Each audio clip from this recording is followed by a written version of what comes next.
Hey guys, Political Junkie 2414 here, and welcome back to my next election prediction video. So today we're going to be doing my updated look at the 2022 U.S. gubernatorial elections this year. We are super close to the midterms, only 2 days away. Sorry I did not make a video, well, no, I did make a video, but I didn't make the governor election prediction yesterday. I thought I would just make the video on the New Hampshire Senate race, because I thought that was an interesting thing to talk about. But yeah, anyways. Let's get rocking and rolling and let's get right into it. So, as I've said, Democrats are doing pretty well nationwide. They just flipped a House seat in Alaska. They've been able to outperform expectations in the House special elections. It seems that Roe is energizing a lot of voters. The GOP has put up a lot of bad candidates in the Senate, House, and governor elections, particularly in the Senate and governor elections. So, yeah, let's just get right into it. So we're going to start by filling in the safe Democratic or safe slash solid Democratic and Republican states. These are states that are going to go to either party by over 15 percentage points. They really have no chance at flipping. And yeah, so as you can see, I am going to talk about a couple of these races because they are interesting. Illinois, I am moving up to safe. Darren Bailey is not a good candidate, and if Democrats outperforming all across the country, J.B. Pritzker is not that unpopular to begin with, and he did win by only 15 points in a blue wave year in 2018, but he was up against a Republican incumbent who was pretty popular. And he did outperform polling expectations. Darren Bailey, he did do well in the Chicago suburbs in the Republican primary, but I mean, it was the primary. Maybe he's the best candidate for those areas, but I mean, still, it's Illinois. It's going to go blue. I think that people are really overestimating Darren Bailey's chances at winning. And as you can see, Democrats already have two flips with their safe states in the states of Massachusetts and Maryland. These are two states with current Republican incumbent governors who are very popular, very moderate. Charlie Baker in Massachusetts and Larry Hogan in Maryland, but they both are not running for reelection. Larry Hogan in Maryland is term limited due to Maryland law. He cannot run for a third consecutive term. I don't think he can even run for a third term. I think Maryland limits their governors to 2 terms for life. In Massachusetts, though, Charlie Baker could have run, but he has been very critical of Donald Trump. Trump decided to endorse his primary opponent.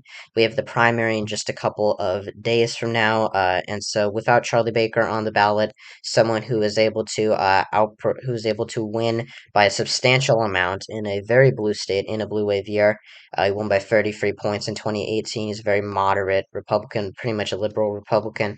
But because of that primary challenge, he decided not to get out of the race, and so the Attorney General Maura Healey looks like that she's going to be the Democratic nominee. She's pretty much the only candidate still in the race. And Republicans look like they're about to nominate an extreme candidate in Jeff Deal, who is not going to win in a blue state like Massachusetts. He is too far right to win. Same in Maryland. Wes Moore won the Democratic nomination, and there was a bit of a proxy war between Larry Hogan and Donald Trump in this race. Trump endorsed a Dan Cox, a state state legislator who is pretty far right, pretty extreme. Hogan had endorsed Kelly Schultz, a more moderate Republican who may have had a chance at making the race competitive, but Schultz lost and Dan Cox won. He is a pretty extreme candidate. He is not going to win in Maryland. There's really a 0% chance that he ends up holding on to the seat for the Republicans. In terms of Republican safe states, Oklahoma is interesting because it has had competitive governor elections in the past. As you can see, in 2018, it only voted for Kevin Stitt by 12 points, even though it voted for Trump in 2020 and 2016 by over 30 percentage points. There was a good candidate in Joy Hoffmeister, the current state superintendent, who became a Democrat to challenge Stitt. But, I think that she will do okay for Democrats. She'll probably lose by 20 to 25 points, which isn't very good all around, but it's good for Oklahoma standards. I think that she can win Oklahoma County, which is home to Oklahoma City, She can pry off some conservative votes from Kevin Stitt. But I mean, Oklahoma is just such a red state. Kevin Stitt's pretty popular. I really don't see a scenario when Oklahoma goes blue, even when there's such a good candidate like Joy Hoffmeister, who's very moderate, pretty much the best candidate the Democrats could have put up. But Oklahoma's just solidified its Republican identity. You might be surprised to see Vermont and New Hampshire as safe states. That is because there are two Republican incumbents here who are very popular, very moderate. Phil Scott in Vermont and Chris Sununu in New Hampshire, both won by substantial amounts in 2020. Vermont and New Hampshire, of course, the only two states that still elect their governors every 2 years. It's an old tradition of gubernatorial elections to be held at 2 years. A lot of other states used to do it, but most states um, every state except for Vermont and New Hampshire hold them every 4 years. So yeah, Vermont and New Hampshire Democrats really don't have a chance here. Excuse me, the lighting went down on that. And Phil Scott and Chris Sununu are going to soar to victory. Sununu's race could be more competitive because his approval is dropping, but I mean, still, it's still very high, and he's going to win re-election regardless. South Dakota was also competitive in 2018. It hasn't elected a Democrat in a long time. Kirsty Nome only won by 3 points against Billy Sutton, but South Dakota is still a very red state. Voted for Trump by over 25 points in 2020, and there's really no chance that Democrats are able to be able to effectively oust Nome. It was really never a possibility to begin with, especially in a year that, while it is getting better for Democrats nationwide, it is still a lot redder than 2018, at least as it stands right now. So that's it for all of, well, I guess I can talk about New York really quickly. New York with Kathy Hochul, there is a bit of a competitive race here between her and Lee Zeldin, but it's New York. It voted for Joe Biden by 23 points in 2020. Lee Zeldin is probably, oh, sorry, let's not go to Oregon. Um, Lee Zeldin is a good candidate for this race, but I would say, he could make this under 15 percentage points. But Kathy Hochul, while she is unpopular, she, does not really, she will get a little bit of backlash because she is going to be associated with Andrew Cuomo scandals, even though she wasn't involved in any of them, at least to my knowledge. I don't believe so. I think that the right wingers are kind of making that up when they say that online. But I think that Lee Zeldin is a good candidate. Polls have showed the race is surprisingly tight, but it's New York. It's going to vote overwhelmingly Democratic, and yeah, and Roe v. Wade's going to help Kathy Hochul, and she's been very she has known that this race might be very competitive for her, and she's doing a lot of fundraising. She's doing very well. So yeah, New York's going to be safe. It's going to be over 15, but it might be under 20. We don't know. So now we're going to get into the likely states. These are states that are going to vote for the Democrats or Republicans by by margins between 5 and 15 percentage points. So we're going to start off with the likely Democratic states. The first one is Colorado. Jared Polis is very popular. I think that well, Colorado is shifting very heavily to the left. Polis is one of the most popular governors in the entire country. He won by 11 points in 2018. Colorado, voted for Biden by 14 in 2020. I think the Senate race is going to be a lot more competitive between Michael Bennet and Joe O'Dea, but it's still not going to be, it's still not going to be super competitive, at least as it stands right now. Jared Polis could win by over 15 percentage points. I think it'll be very close to that. I think it'll be about 13 or 14 points. So yeah, and also in Iowa and Ohio, Kim Reynolds and Mike DeWine are very popular. They both have the states are shifting to the right. They have very good. They have a history of reelecting their Republican governors by large margins. Kim Reynolds has a pretty much non-existent Democratic challenger in DJ DeGier, and Nan Whaley is a good candidate. I think if Mike DeWine was ousted in the Republican primary, this race could have been a lot more competitive. But DeWine is just so popular, he's going to win overwhelmingly. So yeah, sorry, I forgot to mention those two states. So yeah, that's it for Colorado. The polls do show the state getting a little bit more competitive at the Senate and governor levels, but polls is still going to win regardless. It's going to take a lot for Republicans to win Colorado. There's really no chance of them flipping it this year. The next likely state I have for Democrats is the state of Connecticut. Ned Lamont, while he did win only narrowly in 2018, and Connecticut's governor elections have been very competitive in the past, Bob Stefanowski is not running the same campaign that he did in 2018. He really seems to have lost a lot of his momentum. He is very moderate. He can appeal to some voters. But I think that Ned Lamont is a lot more popular than he was in 2018. He's now the incumbent, and I think that he'll probably win by 9 to 10 percentage points. It will be closer. It will be close for Connecticut standards, but I still think, even though it would make sense for Stefanowski to win this race, seeing as how he only lost by 3 points in a blue wave year, I really don't see him. I really don't see him winning this time. I don't think he has the same, momentum that he once did. Repeat candidates do not usually do very well. There are exceptions in certain elections, but Connecticut's a blue state and it's going to reelect Ned Lamont. It could be slightly more competitive, but Stefanowski is a good candidate, but he just doesn't seem to have the same momentum he did 4 years ago. In Rhode Island, I'm going to move this down to likely. We do have the primary coming up in just a couple of days. It's on Tuesday. Dan McKee is very unpopular, and, I do think that if Alan Fung was running in this race, this could have been a potential Republican pickup, but he's not. He's running for the House. He could become the first congressional Republican from Rhode Island in quite some time. But still, I think that, I think Dan McKee looks like he's going to win the primary, and yes, I do think he is unpopular. Yeah, he is. But still, it's Rhode Island. It is shifting to the right, but but I think the Democrats are going to have a hard time here, regardless. It is a state that's had competitive governor elections in the past. But I still think Rhode Island's a very independent state. But I don't really see the appeal that the Republican candidates. I think Ashley Callus is going to be the Republican nominee. I don't really see she does have the endorsement of the Rhode Island GOP, but I really don't see the appeal that she has. Rhode Island's still a blue state. Dan McKee is unpopular, very unpopular. He may lose his primary, but I think the Democrats are going to struggle here regardless. If Alan Fung was running in this race, this could be a lean to tilt state, or possibly even a Republican pickup. But I do think Democrats are going to struggle in Rhode Island this year, but it's still not going to go red. I don't think on the governor level at least. The House district might be a little bit more interesting if it does flip for Alan Fung.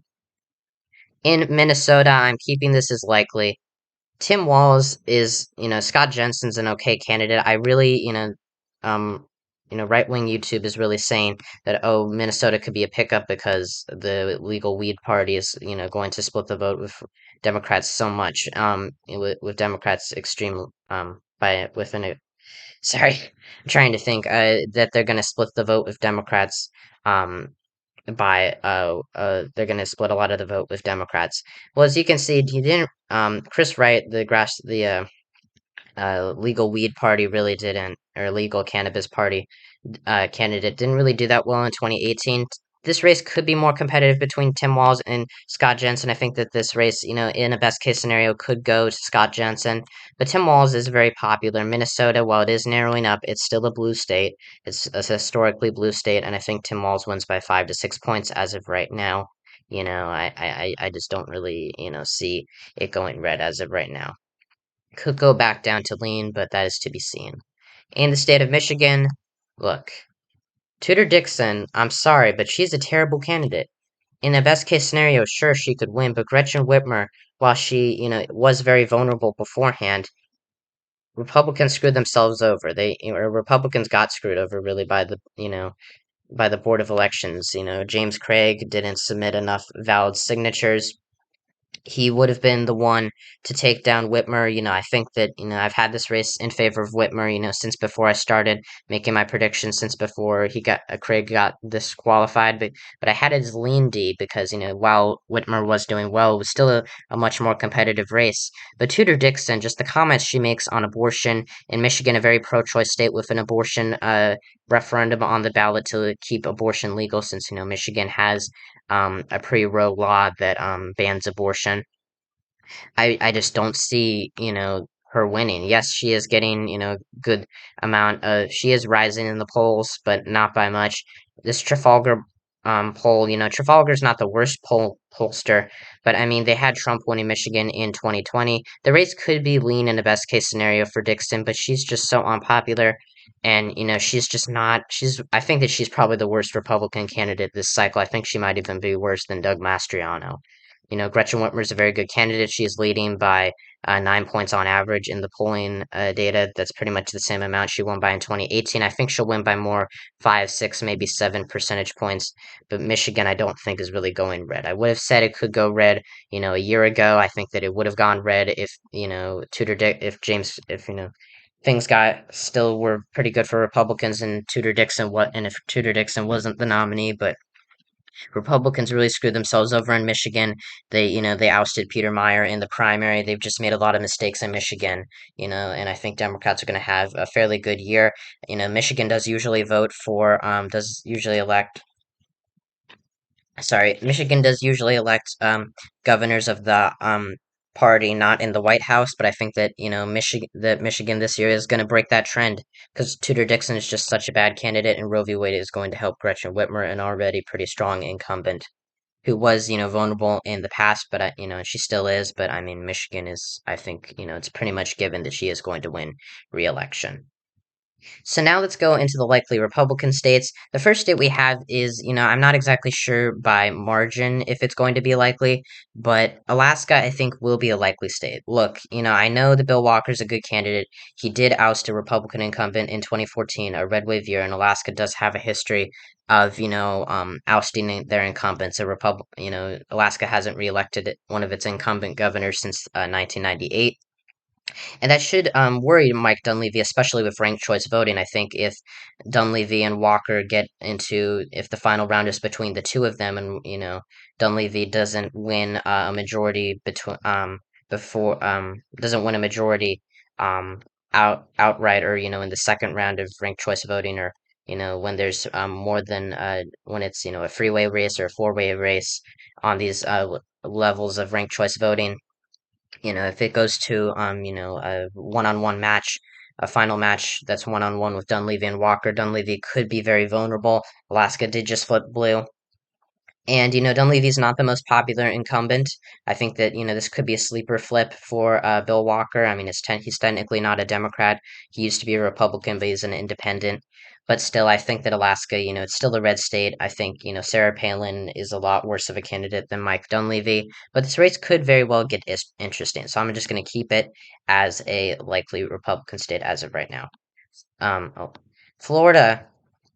Charlie Crist was the right candidate for the Democrats. I don't think that he's going to defeat Ron DeSantis. DeSantis is still, an electoral juggernaut, but his approval is falling. And if there was anyone who could defeat, who could defeat Ron DeSantis, Charlie Crist is the guy to do it. I really hope that he wins. But Florida is shifting to the right, and DeSantis still has a lot of appeal in the state. So I think that he wins by 5 or 6 points. I think it'll be closer than the Senate race, just because DeSantis seems more extreme than Marco Rubio. Val Demings and Charlie Crist are both very good candidates, but I think Rubio strikes a lot of people as more moderate, and DeSantis's extremism and his. A lot of people like to say that he's very politically correct, a lot more than Donald Trump, and I would agree that he's a lot more politically correct than Trump. But he's a lot more wiser with his. He's more wise with his words than Trump. But this is the same guy who just who said a little while ago that Dr. Fauci should be chucked over the Chesapeake Bay or something. So yeah, I don't know how wise he is with his words, but still, I think he is going to win a second term in office. It's going to take a lot for Charlie Crist to win this seat. This race could be lean. Polls are showing the race getting a little bit closer, and DeSantis's approval is starting to is dropping. But we're just going to have to wait and see. The last likely state is the state of Texas. Greg Abbott, well, he is a strong incumbent. He's a lot more polarizing than he was in 2018 or 2014. Beto O'Rourke is a good candidate, but Abbott does seem to, have held his ground. He does seem to, have stayed. The polling average does seem to have kept him, where he was. With a strong lead back in June, O'Rourke is closing the gap, and I think that Texas is a state that I do expect to narrow up as we get closer to the election. I could see this race going lean. There's been a lot. Greg Abbott is, a very polarizing figure. he is a strong incumbent, but he's gone up against, pretty bad Democratic candidates in the past, or pretty, subpar Democratic candidates. Beto O'Rourke, while he hasn't won yet, he is a very strong candidate. He only lost to Ted Cruz in 2018 in the Senate race by 2 points. So I think that he very well, could make this race close. I think that this race could be lean for Greg Abbott if things get really good for Beto O'Rourke. But still, Abbott leads on average by 8 points in the polls, and O'Rourke still has yet to lead. Well, actually, he did lead in a poll back in November. There are a lot of undecideds, and I do think that Texas, while it isn't that pro-choice of a state, it's actually less pro-choice than Kansas is. It's still not, super disapproving of abortion. I think that, Beto's ability to change, to convince a lot of Republican voters to vote for him can make this race interesting. But I still think, that, and I think that he'll do well with Republican women, pro-choice Republican women, but I still think Abbott has the advantage. It's going to take a lot for Beto to win, but this race could get a lot closer. So now we're going to go into the lean and tilt states. The lean states are the states that are going to vote for Democrats or Republicans by margins of 1 to 5%. We're getting into the toss-up states now. Not all lean states are toss-ups, but some of them are. We're going to start off with the lean Democratic states, and I'm sorry if this video is taking a while, but I'm going to try to go faster. The first lean Democratic state I have is the state of Maine.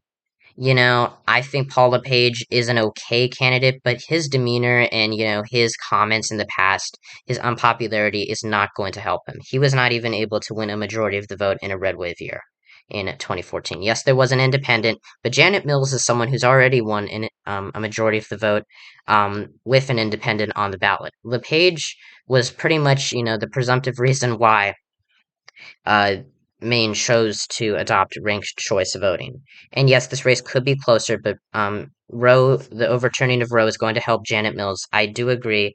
I don't really see Janet. I agree with some right wingers that say Janet Mills isn't that inspiring of a candidate. I agree with that. I don't really think she's, this outstanding, or, I guess you could say, this larger than life candidate, but she's still, fairly popular. And it's Maine, it is getting more competitive. Trump came close to winning the sit in 2016. It is getting, more right wing. And LePage will get good turnout in Maine's second congressional district, but with ranked choice voting and with his, comments in the past, we haven't got a lot of polling data out of the state of Maine, but I don't really see Paul LePage being able to win, especially with the ranked choice voting benefiting Mills. The next lean state we have is the state of New Mexico. Mark Ronchetti does seem to be losing a lot of his appeal in the state, according to more recent polls. I was thinking about putting the state as likely, but Michelle Lujan Grisham is still pretty unpopular. She does lead on average by about 5 percentage points, which is just barely over a likely margin. I mean, technically it is excuse me. It technically is still a lean margin, it's 4.5%. But there is a libertarian candidate in the race, which is probably going to split the vote with Ron Chetty. I think as of now, he loses this race by just under a likely margin. New Mexico did vote for Biden by about the same amount as Virginia, but New Mexico, Hispanics in New Mexico are a lot more left wing than they are in, say, Texas or Florida. Hispanics out in the more western area of the United States do seem to be more left wing, like in California, Nevada, New Mexico, Arizona. They do seem to be more more Democratic leaning. And, Lujan Grisham, was able to outperform expectations in 2018. I think she was supposed to win by double digits, but not by almost a safe margin. Mark Ronchetti is a good candidate. He only lost to Ben Ray Lujan in 2020 by 6 points, and Michelle Lujan Grisham is pretty unpopular because of her scandals. But still, New Mexico is a blue state through and through. The state could go to Ronchetti, but Roe is going to help Lujan Grisham, and I still think she can eke out a surprisingly close victory, but it's still going to be a victory nonetheless, in my opinion. In Pennsylvania, Doug Mastriano, I know I've said that I could see him pulling off like a Trump 2016 upset, but he's not getting a lot of funding from the Republican Governors Association.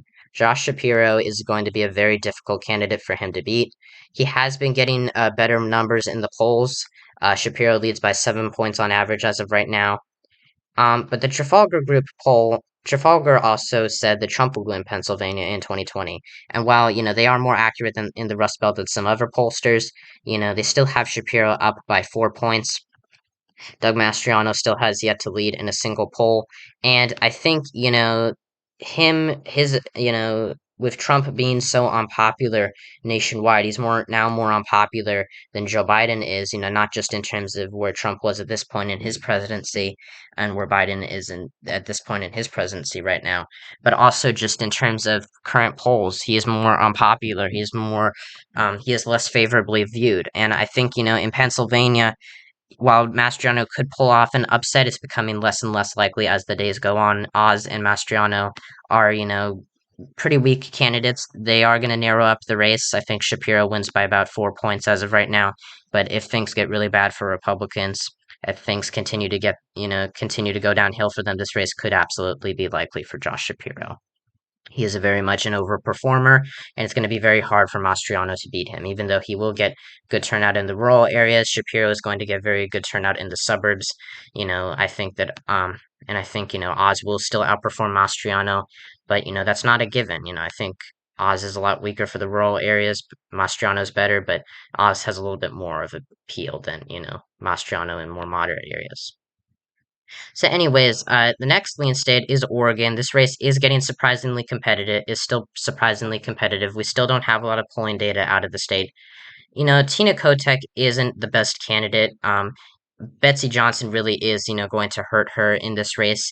Oregon has had pretty competitive governor elections in the past, but I still think that it's Roe v. Wade is going to help Tina Kotek in this race. She is a known name throughout the state. She's a pretty weak candidate. Kate Brown, the current Democratic governor who's term limited, is pretty unpopular, and this could be an upset for Republicans. I think that Tina Kotek is going to seriously underperform Ron Wyden, and Christine Drazan is a good candidate, but I still think that it's going to take a lot for Republicans to actually win this race. And I think Betsy Johnson, is starting to become a lot more of a is she is shifting to the right in recent she has shifted to the right recently. And she is taking up a large percentage of the vote, but independents almost always get a much larger percentage of the vote in polls than they do in the actual election. So I think Tina Kotek wins by about 3 points as of right now, but Democrats should keep their eyes on this race. It is not locked down, and Republicans, if things get better for them, they could absolutely pull off an upset in Oregon. I know it doesn't seem likely. Republicans haven't won a governor election in Oregon in 40 years. I'll make a video on this race eventually, but Democrats should keep an eye out on this race because it is not locked down by any means. Now, I am adding a lean state, and that is the state of Nevada. Steve Sisolak is very popular, and he has, Catherine Cortez Masto and Steve Sisolak are very vulnerable. Republicans have nominated good candidates in Nevada with Adam Laxalt in the Senate race and Joe Lombardo in the governor race, and I don't think that they're terrible candidates, but their views on abortion are going to hurt them in the state so as pro-choice as Nevada. Also, Nevada, Steve Sisolak has gotten up in the polling average. It's actually funny. He's very close to the cliche 2.4 percentage margin of victory in the polling average. And Lombardo is down in his own internal poll, which is not a very good sign. There are still a lot of undecided voters. And Trafalgar did predict that Trump will win Nevada in 2020. He did not. So, I'm not very willing to trust Trafalgar in the state of Nevada. They're good in some states, they're not so good in others. Nevada is a state that has underestimated Democrats before, especially with Steve Sisolak in 2018. And so I think right now, it's still a pure toss up. Joe Lombardo could very well win this race, but it's becoming a lot more difficult for him, even though Sisolak is struggling to get over 50%. But I think that Sisolak wins by about 1 or 2 points, just about over 1% as of right now. So now we're going to get into the one lean Republican state, the state of Georgia. I am becoming a lot less confident in Brian Kemp's ability to win this race. Yes, Stacey Abrams is not, she is a good candidate. I still stand by that, and repeat candidates do not do very well. Um, but as you can see, Abrams has been going up in a lot of these polls. Trafalgar has the race as it does give Kemp a 7 point lead over Abrams. They said that Kemp was going to win by 12 points in 2018. He only won by one. And I think that, I haven't really entertained the idea too much of this race going into a runoff. I've said it more, I've been more confident that the Senate race goes into a runoff. And I did have this race as likely R when I started my governor predictions. But I just, I think that Stacey Abrams is doing a lot better. She's going to get really good black turnout, from Georgia. It's a state that's becoming a lot more left leaning. Raphael Warnock is going to help her, and Stacey Abrams is going to help him. And, Kemp is struggling in these polls. He is, it's becoming a lot harder for him. I moved this race down to lean, I think, about a month ago. But, it's becoming a lot harder for him. And Emerson College, this poll does have Kemp only up by 4. Abrams still has yet to lead in a poll against Kemp, but she could get this race into a runoff, and if she does, I think that she will win. So right now, I think that Georgia is getting a lot closer right now. Kemp, is certainly a lot more is going to outperform Herschel Walker, but I still think that I think he'll win as of right now. But this race is narrowing up.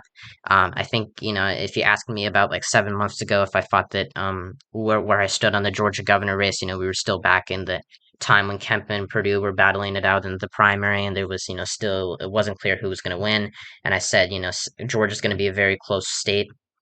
And then after Kemp won the primary, pretty much his chances surged. He was doing very well. I expected him to win by 5 to 6 points. Now I think he's only going to win by 2 to 3. And if he gets under 50% and goes into a runoff, that's going to really that's going to that should scare Republicans the possibility of that.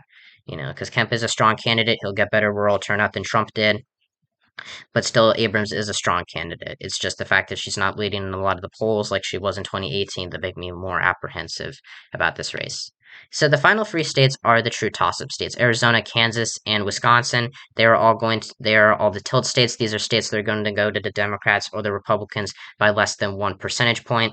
And I'm sorry that this video is still going on for very long. And so the first tilt state we're going to put is the state of Wisconsin. Tony Evers is underperforming Mandela Barnes, which is not something I expected to see. Tim Michaels, I think, is a worse candidate than Rebecca Klefich is, but he is still a lot better than, say, Tudor Dixon or Doug in Michigan or Doug Mastriano in Pennsylvania. And, while he didn't do very well in 2004 when he ran against Russ Feingold, and he did underperform George Bush pretty badly in 2004, Wisconsin was a lot bluer back then. Feingold wasn't as unpopular. And as you can see, Wisconsin, the Trafalgar Group was actually pretty accurate in Wisconsin. They pretty much indicated a tie in 2020, and Biden won by less than 1%. They have, and they have the races tied. I think, Wisconsin, even though Democrats are doing very well and they are outperforming expectations nationwide, I could see Tony Evers pulling it off, but he only won by 1% in 2018. I think that really, and against Scott Walker, who, was a good candidate, but he was very weak, or he was very unpopular. I think really his Evers' victory was more about getting Walker out than getting Evers in. And polls in 2018 were pretty accurate, but I go on about how Tony Evers isn't that strong of a candidate, but the polls were pretty accurate in 2018 and saying he would win by 1. But right now, I do think Tim Michaels is very narrowly favored in Wisconsin. It is narrowing up on both the Senate and governor election levels. And, I do think that, even though Roe is going to help Tony Evers in the state of Wisconsin, I really think he is very vulnerable. I would go so far as to say he's more vulnerable than Laura Kelly now. And, I think Rebecca Klefich would have taken this race away. Tim Michaels is still, very well could lose, but I think that he has the narrowest advantages right now. Arizona, I'm going to keep as a tilt Democratic state. Katie Hobbs is struggling in the polling data, and yes, Carrie Lake is a bad candidate, but she does have an ability. She is extreme, but she does seem to be more to moderate or have a better, I guess she has more moderate appeal than Blake Masters does. Not much, but Katie Hobbs is also a lot more liberal, and she didn't win her Secretary of State race by a lot in 2018, but she was still the only Democrat to win a statewide election that year besides Kirsten Sinema in Arizona. And the Trafalgar Group was wrong in 2020 in Arizona. They said that they said that Trump will win the state by about 3. He lost it by point 0.3. They have Carrie Lake up, and I think this race is a total toss-up. Arizona is going to be very close, but Carrie Lake is just such a bad candidate. Katie Hobbs isn't that inspiring either, and I don't think she will do nearly as well. Excuse me, as a Mark Kelly. but Carrie Lake is, still not going to do very well in Maricopa County. She'll do better than Blake Masters. She can definitely get maybe a few McCain voters, but they're just going to see her as too extreme, and but they are also going to see Katie Hobbs as too liberal too. So, Arizona's a complete toss up as of right now, but I think that it still tilts towards Katie Hobbs. It's very close. Couldn't go either way at this point. The final state of Kansas I am keeping as a tilt D state. Laura Kelly has been able to outperform expectations in the past. Yes, she was up against Chris Kobach in 2018, a very bad candidate. Derek Schmidt is a very good candidate, but seeing how that abortion referendum turned out, and the fact that Republican internal polls or Republican sponsored polls like Chris Kobach's campaign for Attorney General only has Schmidt up by 4, and Kelly was, she did benefit from, an independent splitting the vote. There's an independent right now splitting the vote right now. Dennis Pyle, a state senator in the state of Kansas, who is going to probably split, who is going to split the vote with Derek Schmidt. I think that this race is pretty much a total toss-up. If you asked me a couple months ago, I would have said Laura Kelly is very likely to lose. Right now, I think that she's narrowly favored. Abortion, I think, is going to push a lot of Republicans to Kelly. It's going to be a lot closer than in 2018. Schmidt could still very well win. This race is probably going to be the closest governor election, maybe even the closest election in the entirety of these midterms. I think it's a complete toss up. I had it as lean Republican just a couple of months ago, but now I think it's just, it's narrowed up significantly, in my opinion, because of that abortion referendum. So in the final map, we have Republicans at 200 or at 26 governors winning 26 governorships to Democrats 24. Republicans pick up Wisconsin, but Democrats pick up Maryland, Massachusetts, and Arizona. Democrats have a net gain of 2 seats in the National Governors Association. This isn't really a national lawmaking body, but it's still very important on a statewide basis, and it's very interesting to look at how the governor elections are going to go. Republicans have really shot themselves in the foot in a lot of these races, but they've also nominated some pretty good candidates in some areas as well. Roe v. Wade's going to hurt a lot of is going to hurt Republicans in a lot of states such as Kansas, Wisconsin, Michigan, Pennsylvania, these sorts of states, and in Texas potentially. But this is where I think it is right now. This race could, this map will change, and I'll be back in 2 weeks with my next prediction. Hope you guys enjoyed the video. Hope you liked the video. Make sure to like and subscribe to the channel. Share the video, turn on notifications so you don't miss another one of my videos. Check out my main channel, my non-political channel, Interactor127, if you want to talk about stuff other than politics, because it can be nasty, but I really like talking about it anyway. And yeah, check out my comrade Growling666, who is returning to YouTube soon, presumptively. So yeah, hope you guys enjoyed it, and I'll see you guys next time when I talk about all things politics. See ya.